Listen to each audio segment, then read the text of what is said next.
Ever notice that you never hear about someone binge watching something like My Little Pony and then going on a shooting rampage? Hey,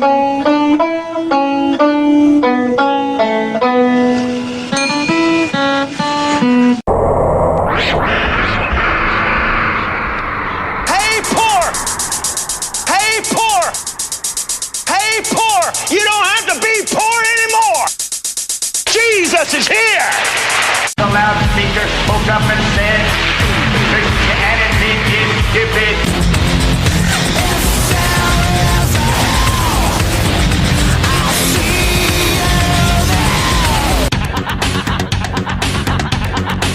Greetings, fellow worker slaves, podcasting at 128 kilobits from the Fortress of Squalitude, not far from the redneck Mecca. This is the Atheist in the Trailer Park podcast. I'm your host, Tucker. Professor Fuzznuts is curled up asleep on the couch.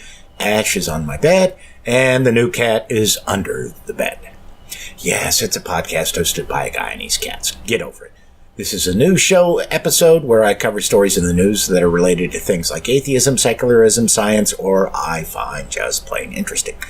Next episode will be a chapter or two from the Pistis Sophia. First, the most important bit that I'm sure you're all most interested in. Ash is doing much better, though I was scared that I was going to lose the little guy for about a day or so. On Monday, I didn't really notice any improvement in his condition. He didn't seem worse, but he also didn't seem any better. He spent much of the day curled up next to me in bed, with his head on my shoulder, snoring loudly. At least one of us was able to sleep.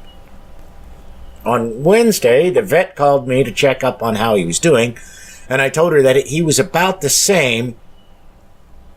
She said for me to up the dosage on his steroids and see if that improved things. Thursday was when I really got worried. Ash was curled up on the floor again, which he doesn't do, and he still sounded awful. I left for work, hoping that when I got home in the morning, I wouldn't find him dead on the floor. Thankfully, however, not only was he still alive, but he was up and moving around. He's still sick, but it appears that he's finally starting to get better. The new cat hasn't decided to be friendly with me, but is out and about from under the bed more often. If I don't make too much noise when I'm laying in the bed, I can watch the cat come out and play with some of the cat toys on the floor. If I make a little noise, then it darts out of sight as quick as it can. Nothing I can really do, I guess, but just wait and hope. They brought in a new temp at work this week, and she can definitely do the job, but I don't know if she wants to. I think she might be looking for a different kind of job, so we'll have to see if she sticks around or not. If she does, then I'll be going to days fairly soon, which will be nice. Todd, thankfully, hasn't done anything remarkably stupid, so that's good. One last bit of what I've been up to before I get to the news. On Saturday, the local Democratic Party had a Donuts with the Democrats meeting with a guest.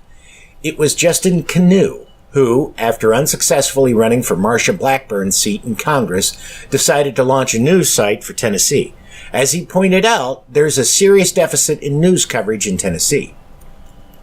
For example, the media here has failed to cover, until Canoe's site started making waves about it, that State Representative David Byrd has been accused by 3 women of molestation when they were high school students of his.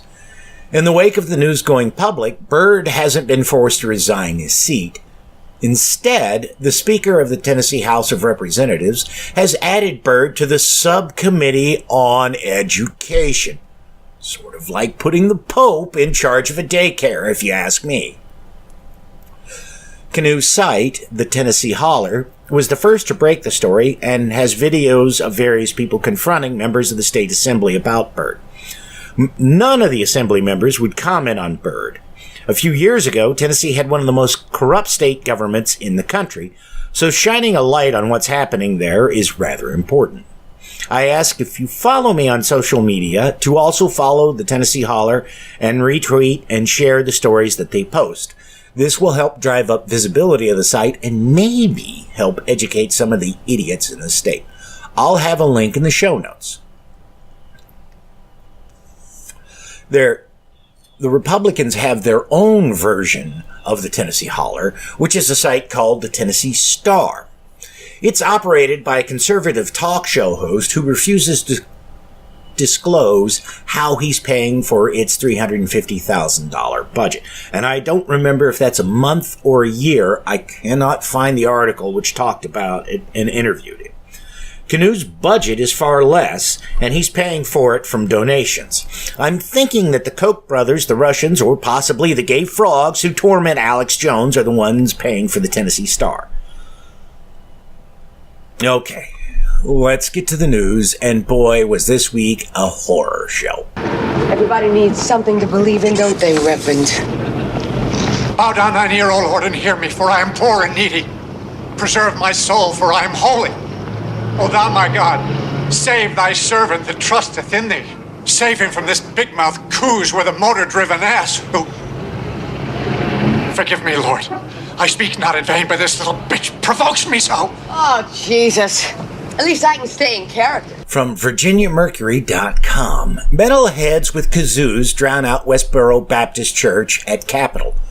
A couple hundred metalheads with kazoos converged on the state capitol on Monday morning to defend one of their own by drowning out a small group of Westboro Baptist Church members. The Kansas-based hate group said it came to Virginia in part to demonstrate against Delegate Denicia Rome, Democrat of Manassas, who is the state's first and only openly transgender lawmaker. Rome also happens to be a metal singer, which prompted Richmond-based singer Randy Blythe, who fronts the well-known band Lamb of God, and considers Rome a friend, to organize what he called a counter-party. He called on his friends to dress in the most absurd costumes they could muster and promised to hand out free kazoos, which were in abundance. These people are coming out and speaking a bunch of ignorance about my friend, Blythe said. I don't like that, so we came out and just drowned them out. That's the easiest way. There's no point in engaging these peoples.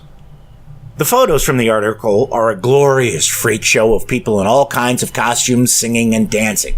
The Westboro Baptist Church folks were there for only about half an hour before leaving, and Delegate Danica Rome was able to use the event as a fundraiser for her re-election campaign, netting some $25,000 by the end. I love it, love it, love it. From LGBTQNation.com, a majority of evangelicals now support laws protecting LGBTQ people from discrimination. A surprising group came out in favor of the Equality Act this week, evangelicals. As a record 201 members of U.S. Congress co-sponsor legislation to ban anti-LGBTQ discrimination across the country, polls show that a majority of white evangelical Protestants are in favor of fully inclusive civil rights laws. According to the Public Religion Research Institute, 54% of evangelicals say they are in favor of protections on the basis of gender identity and sexual orientation in housing and employment. In fact, the country's most reliably conservative religious group supports proposals like the Equality Act by a 16-point margin. Just 38% of evangelicals claim to be opposed to laws that would prevent LGBTQ people from being fired, denied employment, or refused housing based on who they are or who they love. If you needed any more proof that we have got to get the old white guys out of government, there you fucking have it. There's plenty of reasons to dislike evangelicals, but now we have one less. This kind of goes back to the previous story because it shows how shaping the narratives of something can impact people's beliefs. Because let's be clear, the evangelicals haven't read their Bibles. If they had, they'd know that, in fact, the nutters from the Westboro Baptist Church are acting biblically. The evangelicals have all been taught that their Jesus is the God of love. And then they see images of folks like the WBC saying things like 9/11 was God's punishment in America for gays. That makes them feel uncomfortable. They probably don't like the fact that people are gay or whatever, but they're too polite to come out and say that such people should be killed or are responsible for the suffering in the world. So when they see the raw expression of what the Bible actually says, they suffer a bit of cognitive dissonance and opt for the whole, but they're misinterpreting the Bible nonsense. If, as some news organizations are wont to do, they're presented with a story that humanizes the WBC folks, talking about how deeply religious they are without focusing on the kinds of things that they say, then evangelicals don't get that cognitive dissonance and don't see anything wrong with the WBC. Because it's the hate-filled images that make people uncomfortable, not the idea that there's something wrong with being LGBTQ. If you show the WBC without their hate, people will be sympathetic towards them. It's only when people can see the images of the WBC folks holding up their signs that say things like, God hates fags, and that gays should be killed, that people start to have that dissonance. You also can't focus too much on the WBC, even in their most hate-filled moments, because that can paradoxically cause people to support their views. You have to strike just the right balance and move on. From religionnews.com. Evidence of improper voting raises questions about Methodist gay clergy vote. United Methodist Church officials admitted this week that some of the votes cast during its recent special session on sexuality may have been invalid. During a special session of the UMC General Conference in St. Louis, Missouri, which met last month, delegates from the largest mainline Protestant denomination made headlines for backing measures to strengthen bans on LGBTQ clergy and same-sex marriage. However, an independent review of credentials, name badge, barcode scans, seating records, attendance forms, and other records was conducted after the meeting raised concern.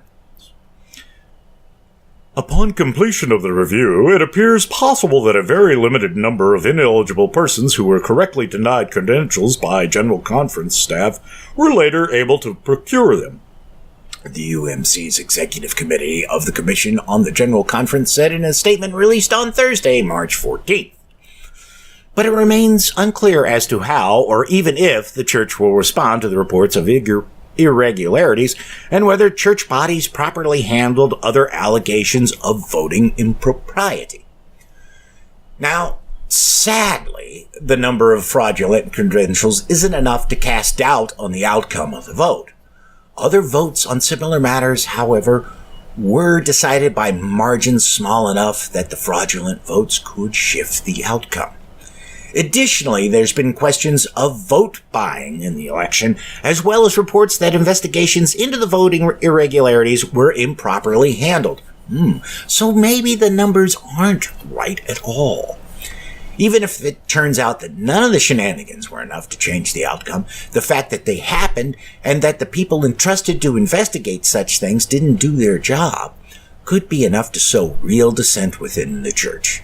There's already been talks of a split within the church, with those unhappy over the vote leaving, and if this turns into a large enough scandal, it could well lead to a fracturing of the denomination, which would not be a bad thing at all.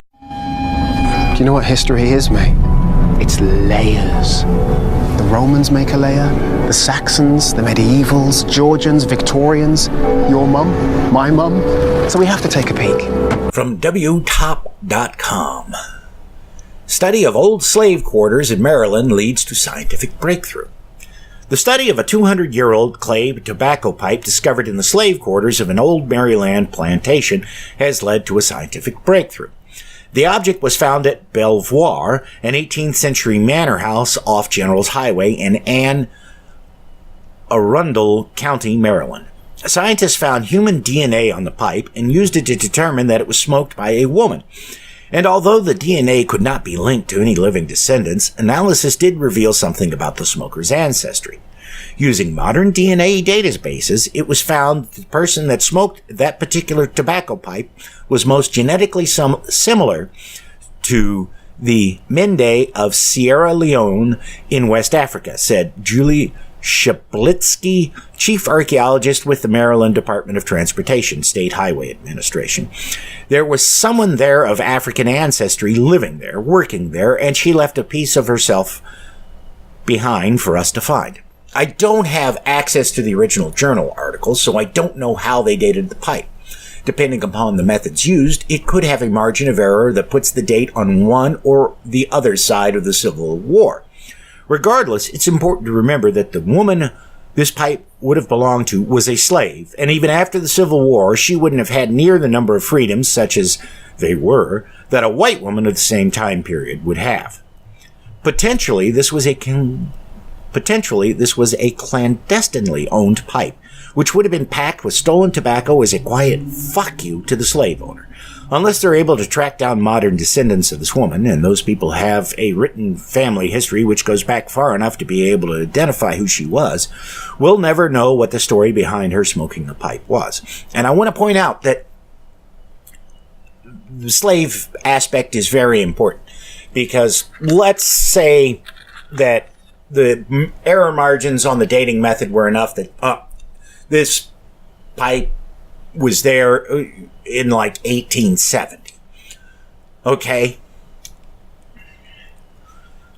The woman that the pipe would have belonged to likely would have been, because they really didn't give a shit about people smoking at any age, but she likely would have been born prior to the Civil War, would have been a slave, and after the Civil War, even though she was technically free, depending on circumstances, she may have still been living on the plantation and effectively a slave, because that happened.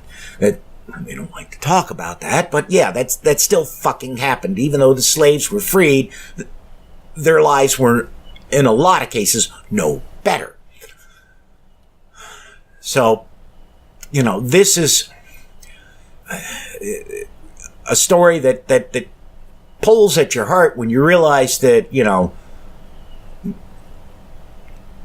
this pipe was a symbol of freedom, in all likelihood, to the woman it belonged to. It was a thing that she owned, that she could use when she wanted. She could, pack it with tobacco when she wanted, and she could smoke it. And if she was stealing from the slave owner, that was just her getting a little bit back at the bastard. From the journal.ie, Irish bog butter is 1,500 years older than previously thought. Long before modern refrigeration, Irish people discovered that storing butter in the bog keeps it fresher for longer. Much longer. A new study has now revealed that the ingenious practice dates back nearly 4,000 years, 1,500 years longer than previously thought. The bog's preservative powers are so strong that butter can still be edible after centuries in the ground. This is thanks to the cool, low oxygen, and high acid environment. When the food finally deteriorates, it takes on a hard, yellowish white, wax-like texture and a cheesy smell. Chunks of these ancient foodstuffs are still often unearthed by turf cutters. The new study has found that people were storing butter in Irish bogs in the early Bronze Age, and there may have been a booming dairy industry at the time. The practice lasted a staggering 3,500 years, from 1700 BC to as recently as the 17th century. The widespread occurrence of these enigmatic butter deposits fits with our increasing knowledge of the central importance of dairying in prehistoric Northern Europe, Professor Richard Evershed from the University of Bristol explained. And the reason it died out after the 17th century, and really probably would have gone on to the early 18th century, and actually, I would say it would even have probably lasted till the 19th, now that I think about it, is that in the 19th century, they figured out, hey, let's cut all the ice out of the lakes, and we'll store it in ice houses, and then, people can use that to keep their food cold. I don't know if they started doing that in the 1600s, but I know by the 19th century, ice from lakes in New England was being shipped literally all over the globe. There were people in India using that ice, if you can believe that. I think it was, God, what was the hell was that damned, 99% Invisible. I think they did a episode of that. And, I think we can all agree the fact that the stuff is still edible after thousands of years is pretty fucking amazing. The only other food that I know of which can be eaten after so long a time is honey. And that's a bit different since so long as you prevent insects and animals from getting to it, honey will keep forever. Whereas butter has to be stored under just the right conditions to still be good. I wonder what that butter they found tastes like and if all the years of the stuff being kept in a peat bog has impacted the flavor. From XinhuaNet.com, China discovers bamboo slips recording rules of ancient board game. Chinese archaeologists have examined a batch of bamboo slips unearthed from a Western Han Dynasty 202 BC to 8 AD tomb and found they recorded the long-lost rules of Libuo, an ancient Chinese board game. More than 5,200 bamboo slips were excavated from the tomb of the Marquis of Haihun near Nanchang in eastern China's Jiangxi province. Over 1,000 of them were recently confirmed to be inscribed with the rules of Liubo, according to the Institute of Excavated Text Research at Peking University. And that's probably Beijing, but whoever did the translation used the old term for Beijing, which is Peking, which is in charge of examining the items. Liubo, literally 6 sticks, is a 2-player board game dating back over 2,000 years and believed to be the ancestor of Shanqi, or Chinese chess. It was immensely popular among royals and commoners during the Western Han Dynasty, but its exact rules were lost after the Tang Dynasty, 618 to 907. I always find old board games like this fascinating, because it's never very hard to find a modern game with nearly identical rules. You'd think that there'd be dramatic differences in them, but there never are. And it's just one of those weird things. It's like, well, yeah, the game consists of you roll the dice, you move so many spaces, something bad happens, so you go back, or something good happens, so you go ahead. That's pretty much what all the games are. From TheGuardian.com. Nile shipwreck discovery proves Herodotus right after 2,469 years. In the 5th century BCE, the Greek historian Herodotus visited Egypt and wrote of unusual riverboats on the Nile. 23 lines of his Historia, the ancient world's first great narrative history, are devoted to the intricate description of the construction of a barrass. For centuries, scholars have argued over his account because there was no archaeological evidence that such ships ever existed. Now there is. A fabulously preserved wreck in the waters around the sunken port city of Thonis Heraklion has revealed just how accurate the historian was. It wasn't until we discovered the wreck that we realized Herodotus was right, said Dr. Damien Robinson, director of Oxford University's Center for Maritime Archaeology, which is publishing the excavation's findings. What Herodotus described was what we were looking at. In 450 BC, Herodotus witnessed the construction of a barrass. He noted how the builders cut planks 2 cubits long, around 100 centimeters, and arranged them like bricks. He added, on the strong and long tenons, pieces of wood, they inserted 2-cubit planks. When they have built their ship in this way, they stretch beams over them. They obdurate the seams from within with pyrus. There is one rudder passing through a hole in the keel. The mast is of acacia and the sails of papyrus. Now, there's a photo of the wreck, but there's not like an artist's conception of what the ship would have looked like when it was new, so you really don't get a feel of what the fucker looked like. From what I can tell from the image in the article, the ship looked like a shield, basically. And I really wish they had some detailed drawings of what the ship would have looked like when it was new, because I'd like to see it, and you can't really tell much of anything from it. And so I don't know what's so remarkable about it, other than the fact that they found something that they had heard about but had never seen. One of the archaeologists involved in the project says that the ship so matches Herodotus' description that they think it must have been built at the same shipyard that Herodotus visited. I don't know. A lot of techniques were standardized way before people think they were, and it's entirely possible that everybody could have built them the same way. I know that I was watching a documentary on the Liberty ships, which were built by Kaiser. Not Kaiser Aluminum, but it was the same, owned by the same guy, Henry J. Kaiser, which Henry J. Kaiser owned a shipping company.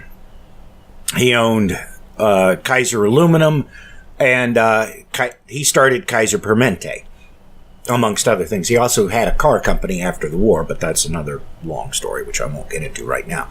And the documentary I watched talked about how revolutionary his method for building the Liberty ships was, and that they built them in sections, then, moved them over to the dry dock and welded them all together so they could build the things faster. And they were talking about, well, this is the first time anybody had ever done that. And that's true for metal ships. But in James Burke's Connections, he talks about how during the Elizabethan era, that's how they were building wooden ships. They would build them in sections and then move them over to the dry dock, assemble them, and then after they sealed the hull, they'd flood the dry dock and float the ship out to sea.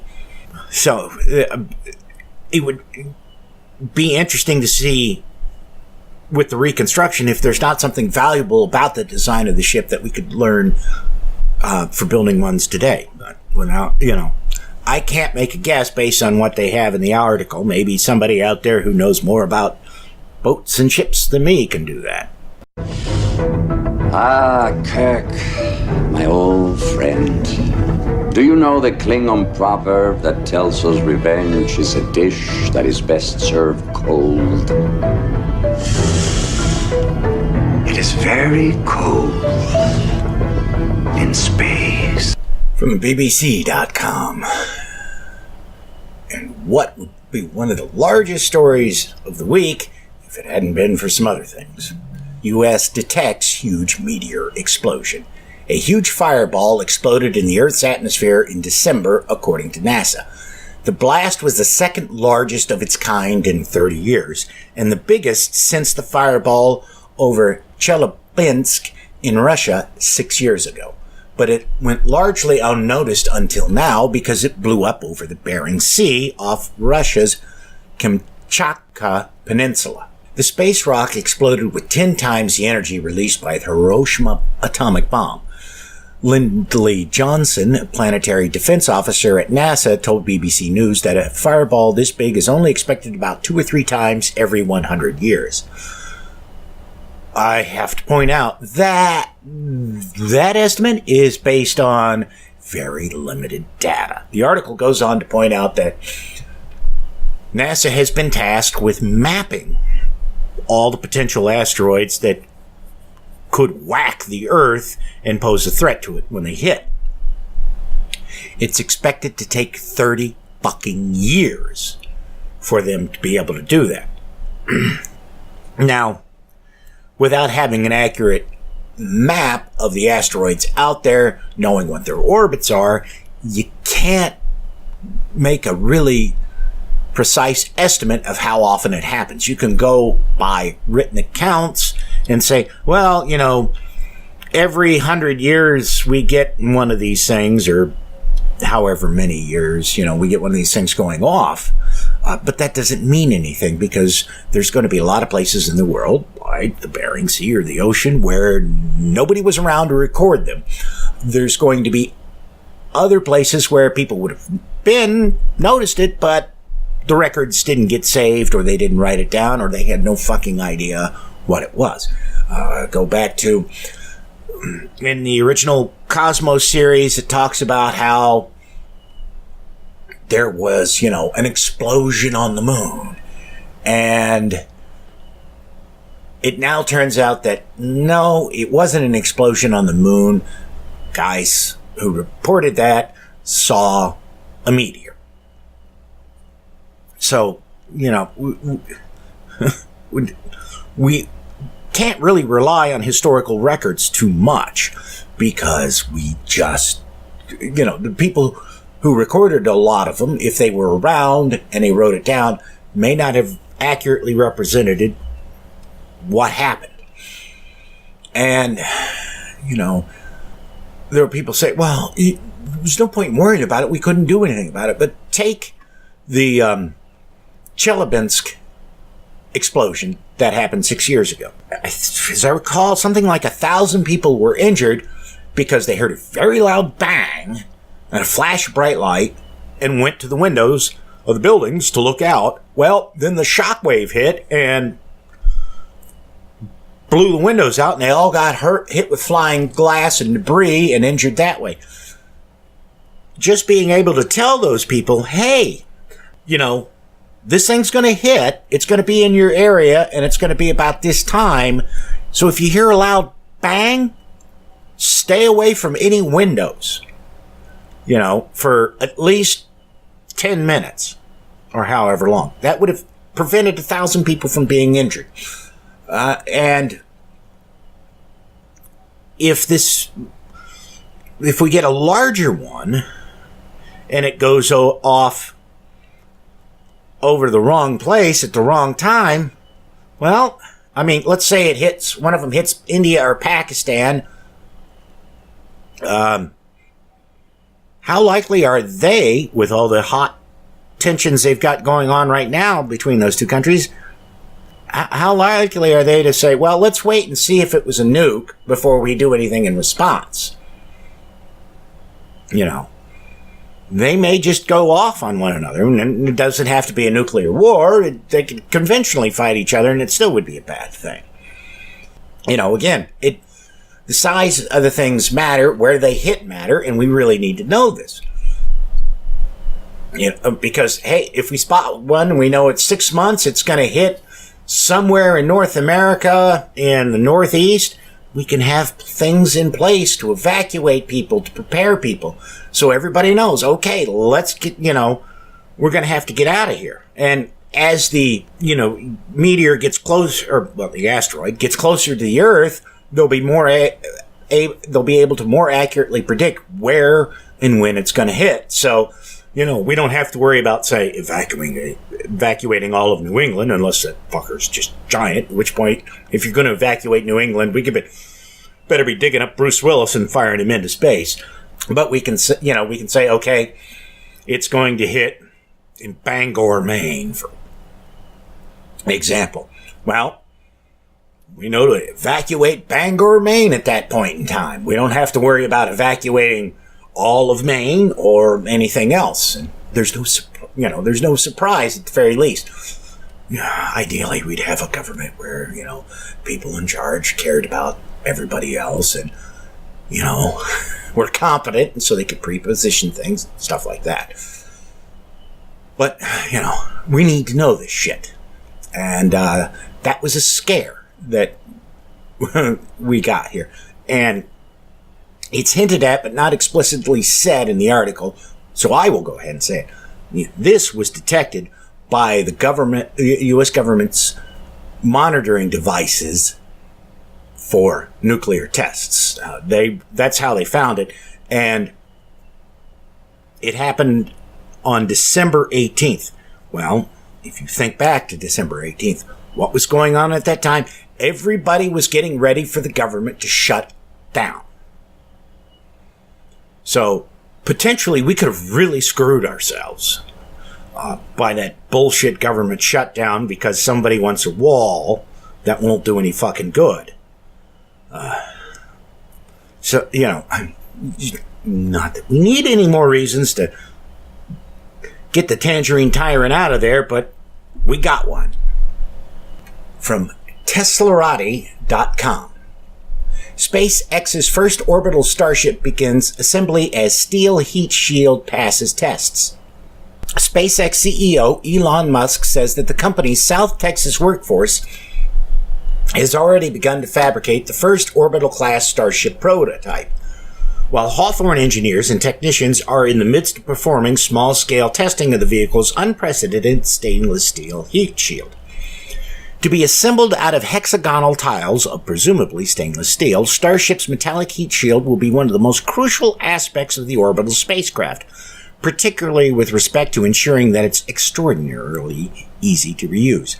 To survive extreme interplanetary velocity re-entry conditions at Mars, Earth, and beyond, and remain in a functional flight-ready condition after landing, SpaceX will need to implement the world's first orbital-class large-scale metallic heat shield with an immature technology known as transpirational cooling.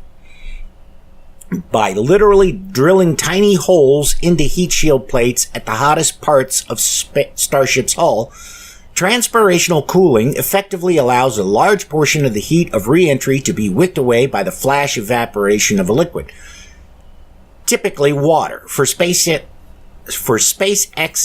Starship, it's likely that the coolant of choice would be either liquid water or liquid methane, the former of which offers better cooling per unit of mass at the cost of adding plumbing complexity and spaceship mass, while the latter would make use of the same propellant fueling the ship at a cost of worse cooling per unit of mass. Either way, SpaceX will be heading into unproven territory, demanding extensive ground and flight testing to first ensure that the concept is truly viable, and then to verify that it can be made as reliable and reusable as it simply has to be.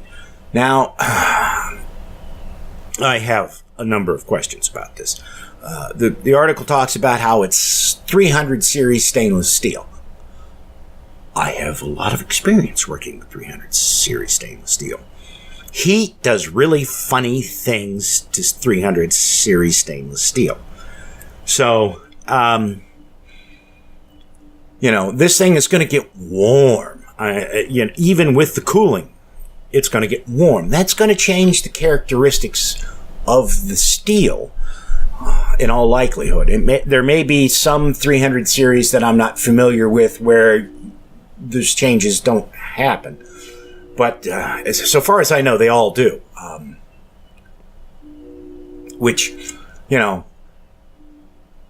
it's kind of a problem if, your craft, which is supposed to be reusable, the heat shield works fine, but then when the craft lands, the vibrations from the landing cause the heat shield to shatter.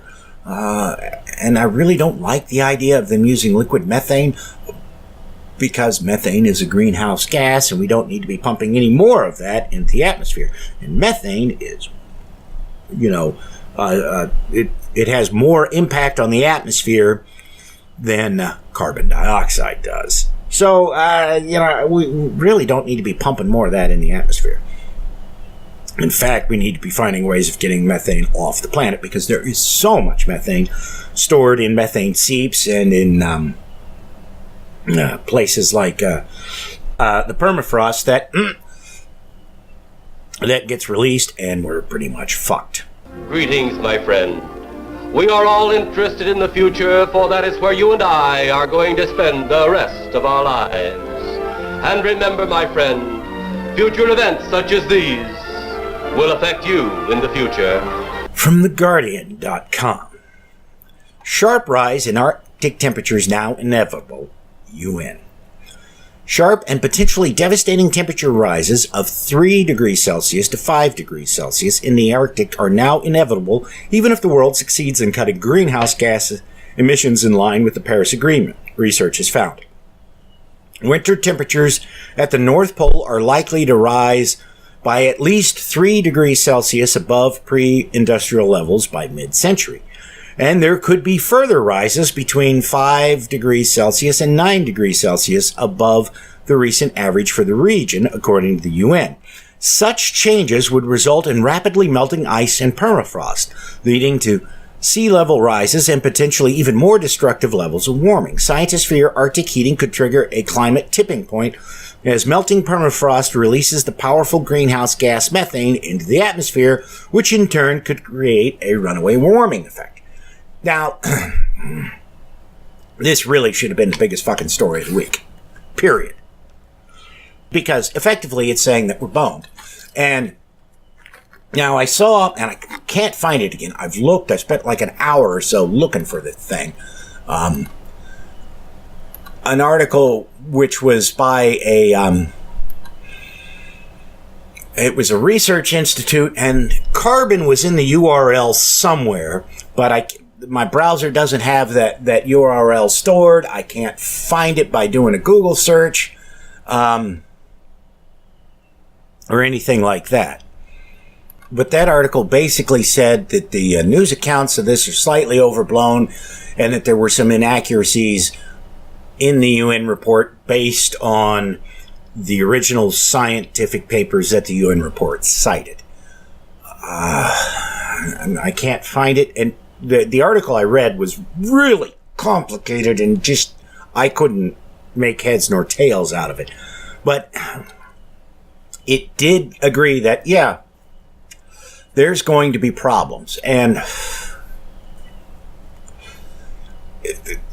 the truth of the matter is, and I've said this before, I believe, if you go back to late 90s, or late 80s, early 90s, and you look at the scientific papers and studies on global warming that were published back then and occasionally showed up in mainstream press, you'll see that, they says, well, here's what we think is the worst case scenario. You jump forward 10, 15 years, and the studies are now taking that worst case scenario and calling it the best case scenario. I know that privately, a number of climate experts are happy to say that we're fucked, that it's too late, we've already crossed the tipping point. But the data isn't there yet to fully confirm it. It's just that based on all their years of experience and looking over the trend lines, it seems likely that we're fucking boned, even if we do cut our emissions. Now, if somebody wanted to get rich and had some money to spare, I would start looking around for companies to invest in that we're trying to develop what are called carbon negative technologies. These aren't things like electric cars or anything like that. These are companies that are trying to find ways to economically, as if the survival of the species should be based on whether or not it's profitable to keep us around.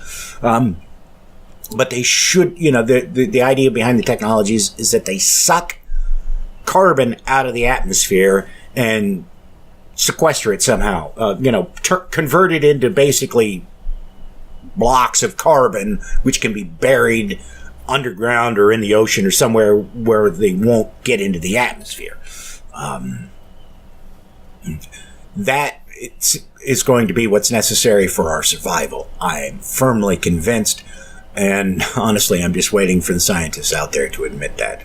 But this really should be the biggest story of the week, because it's saying that we're boned. We're fucking boned, because if this, even if we shut everything down now, it's going to get too warm in places like the Arctic, and that ain't good.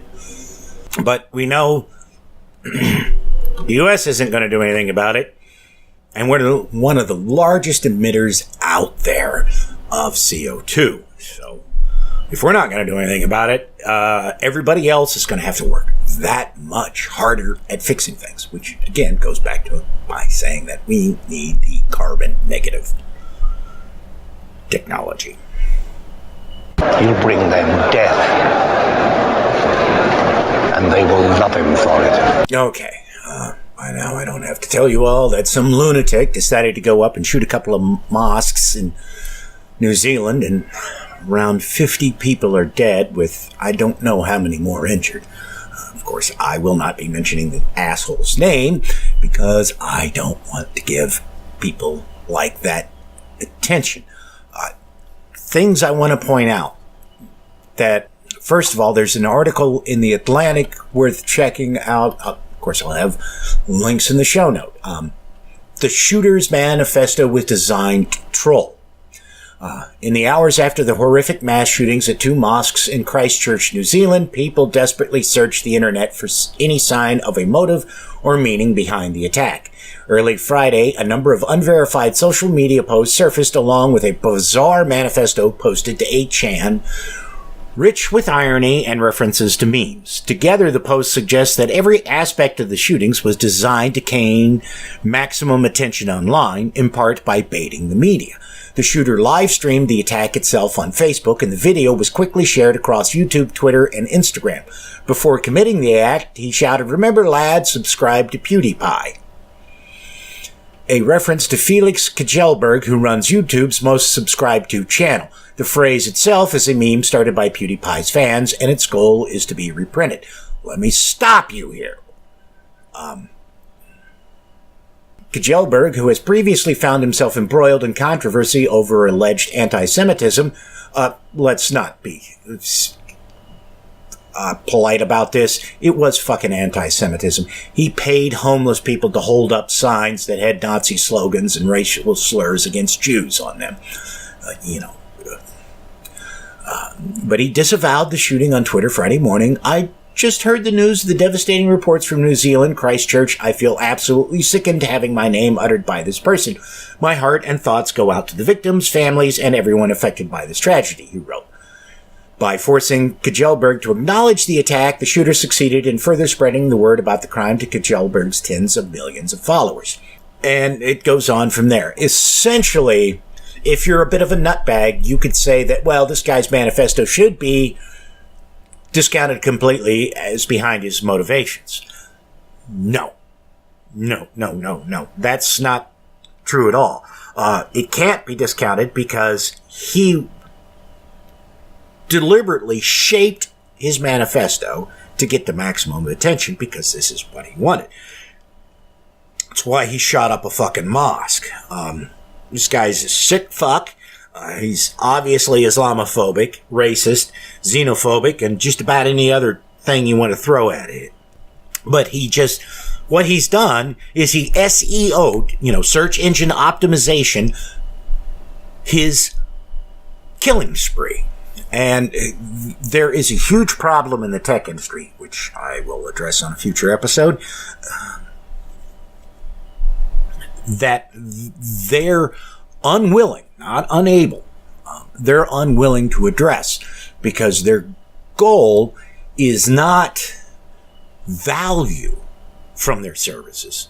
In other words, when you click on, say you go to Google, you type in a search term, the ideal situation, if they were focused on value, would be to find the right result that you wanted immediately. Their goal is to get you to, spend more time on Google or Facebook or wherever, so they are less concerned about getting it right and more concerned with making sure you stick around. Now, ideally, it would be, the two things would be parallel. The more things they get right, the more inclined you're to spend more time on there.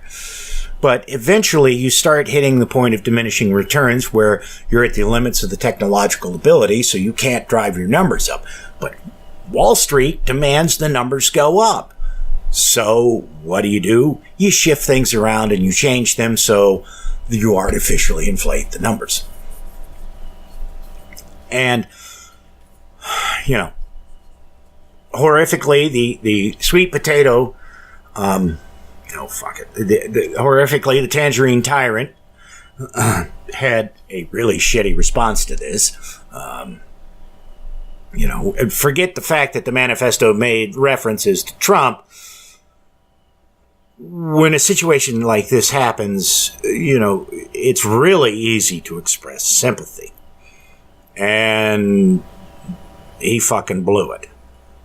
Because he doesn't care. And he sees every opportunity in front of the cameras to aggrandize himself, not build up America, not build up, human values or anything like that. It's all about the Trumpster.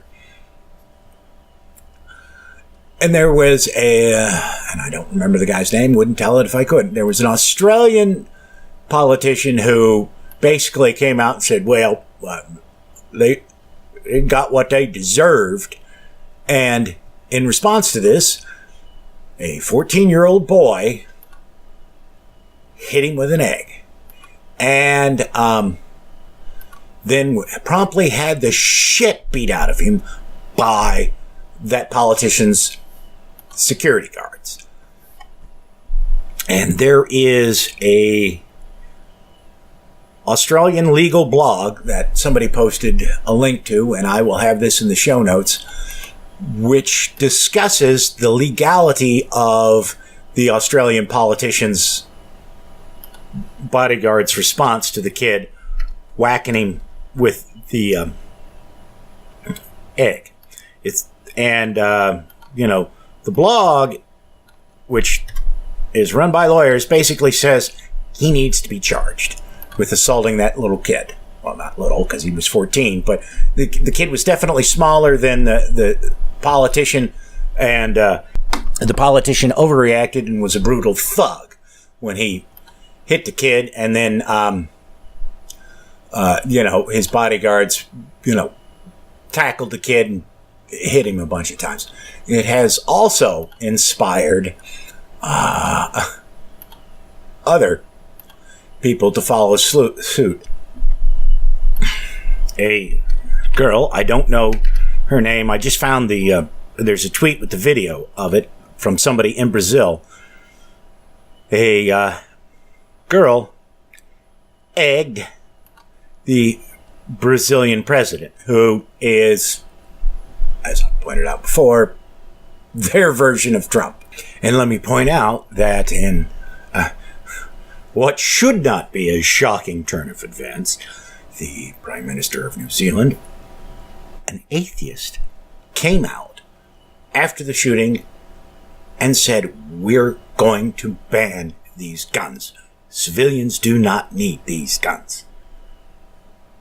She did that within hours of the mass shooting. And we've had hundreds of mass shootings since the big one in Vegas. And we can't even have a discussion on them. Although Trump has signed an executive order banning the bump stocks, which I don't know if it's gone into effect yet or not, but who the fuck cares? That's still not enough, and it still took way too fucking long to happen after the Las Vegas shooting. It should have happened immediately. Actually, those things should have never been legal to begin with, but you can thank the Obama administration for that. No doubt because Obama didn't want to be seen as a gun grabber is why they allowed those things to be sold. What happened in Christchurch was an awful fucking tragedy. The Kiwis are handling it properly, but we're not. Fucking Rush Limbaugh has said, well, I think this is a flag operation. Whether or not he actually says that, I don't know. He's clearly doing it to try and attract attention because everybody is ignoring him and paying attention to the nutters over at InfoWars and Breitbart. So he's trying to stay relevant by adopting their mannerisms, or their nutty ideas. And then what's his name? Brian Fisher has basically said, well, yeah, may not have been exactly the right way to handle it, but at least he fucking handled it. So, that's nice. Really, there needs to be concerted effort to deplatform Breitbart, Alex Jones, and Rush Limbaugh. I mean, they've done a bunch on Alex Jones, so he's not in the best of shape. Plus, he's getting sued by the Sandy Hook victims. But still, it's not enough if he's getting attention. And clearly, shit needs to be done with Rush, because he's now decided, hey, if that works for them, it's going to work for me. And, Brian Fisher also needs some kind of platforming. I don't know how he makes his money, although his radio program, I'm assuming it gets sponsors and advertisers. Somebody really needs to listen to that thing and see if it's who's advertising, and suggest to those advertisers that maybe they find someone else to advertise with. We can hope. Also, I would suggest that if you know of a radio station that carries Fisher's broadcast and Rush Limbaugh's broadcast, that suggestion, it's maybe not the kind of shit that they cover on their airwaves. Of course, the problem is again, we get back to the whole search engine optimization of the manifesto. These assholes say this stuff because it draws attention. Draws attention means more ad revenue money. So the radio stations and the advertisers may not be inclined to disengage from these fucksticks, even though they should. But we have to fight them. We have to fucking fight them, or shit like this is only going to fucking continue, and it'll get worse. It'll get worse before it gets better, and we don't need any more. This, science story. We have got to fucking deal with the climate. We really don't have time to deal with a bunch of ass gaskets running around shooting people and going, America, fuck yeah. And so we've got to stop that. And, I don't see too many people on the U.S. political spectrum who are pushing that idea. There are a few. Alexandria Ocasio-Cortez is certainly one of them. And so I don't leave you full of complete despair. I want to direct you to an article from British Insider. Not so much the article, but the photograph that comes with it. Because the article is about the Irish Prime Minister bringing his boyfriend to meet Vice President Mike Pence. And,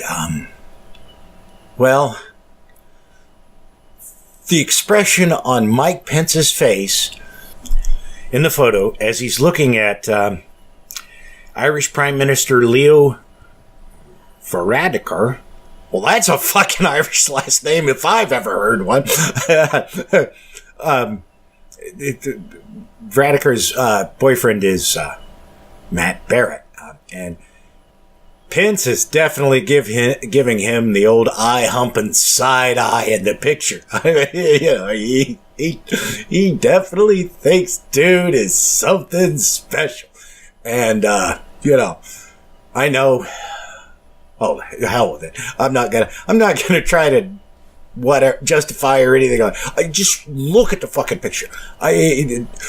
Dude wants the cock. He just needs to accept that fact and, embrace the cock because he craves it bad, if you could tell from this photo.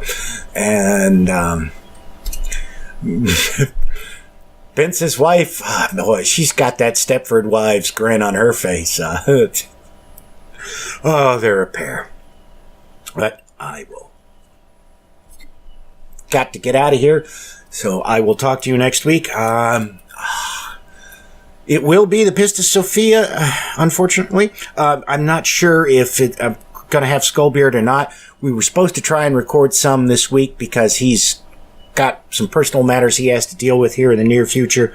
And I fucked up and overslept and wasn't able to arrange things for us to be able to do that. So I don't know if he'll be free next week or not to record. And last time I talked to him, he didn't know. So we'll just have to play it by ear. If I can't get him, I will certainly try and find somebody else, because this nightmare is a lot more enjoyable, I'm sure, when you've got someone else to share the pain with. It certainly is for me. So I will talk to all of you later. That's it for this episode of The Atheist in the Trailer Park Podcast. You can subscribe to the show on iTunes, Stitcher, as well as just about anywhere else podcasts can be found. Many of the episodes are also on YouTube. Follow the show on Twitter. @TParkAtheist is the show's Twitter handle. It's on Facebook at facebook.com/trailerparkatheist.com. If you happen to like the podcast, please rate it on iTunes. If you'd like to support the podcast, there's a donate button on the show notes page. You can support it via Patreon at patreon.com/TNTucker. Thanks for listening. Say goodnight, Fuzz-Nuts. All I know is this violates every canon of respectable broadcasting. Damned cat.